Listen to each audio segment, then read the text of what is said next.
भगवान तथागत गौतम बुद्ध कहते हैं, मित्रों, जीवन एक प्रवाह है।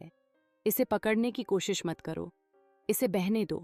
जब हम प्रवाह के साथ चलते हैं तो जीवन आसान हो जाता है, और जब हम इसके विरुद्ध जाते हैं तो संघर्ष बढ़ जाता है। जीवन में दुख क्यों आते हैं? क्योंकि हम चीज़ों को अपने हिसाब से चाहते हैं, और जब वह नहीं होता तो हम परेशान हो जाते हैं। बुद्ध कहते हैं, दुख का कारण है हमारी तृष्णा, हमारी चाह।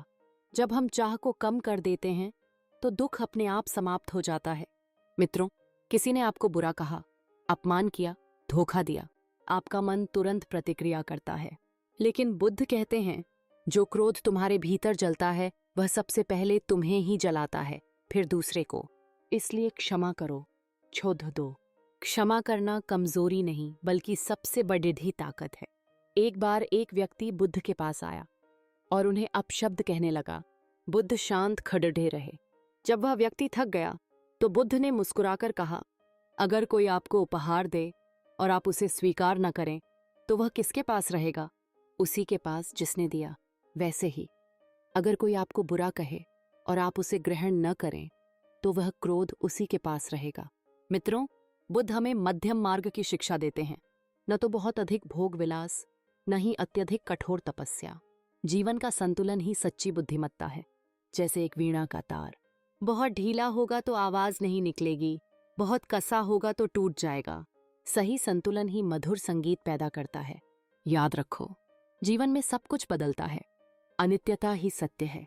जो आज है वह कल नहीं रहेगा। इसलिए न तो अत्यधिक आनंद में बहो, न ही दुख में डूबो। हर पल को वैसे ही जियो जैसे वह है।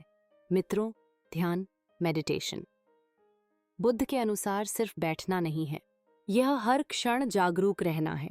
जब आप खाते हो सिर्फ खाना खाओ, चलते हो तो सिर्फ चलो, सुनते हो तो सिर्फ सुनो, मन को एक जगह केंद्रित करो। यही ध्यान है। अगर आप मन की शांति चाहते हैं तो पहला कदम है अपने भीतर झांको। दुनिया को बदलने से पहले खुद को बदलो। जब भीतर प्रकाश होगा तो बाहर अंधकार दूर हो जाएगा। भगवान बुद्ध कहते हैं, अतीत में मत उलझो, भविष्य के सपनों में मत खो, वर्तमान में जियो। यही जीवन का सबसे बड़ा रहस्य है।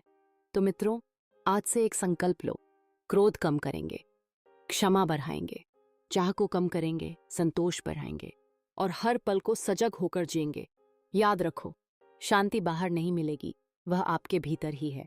बस उसे पहचानो, महसूस करो और जियो।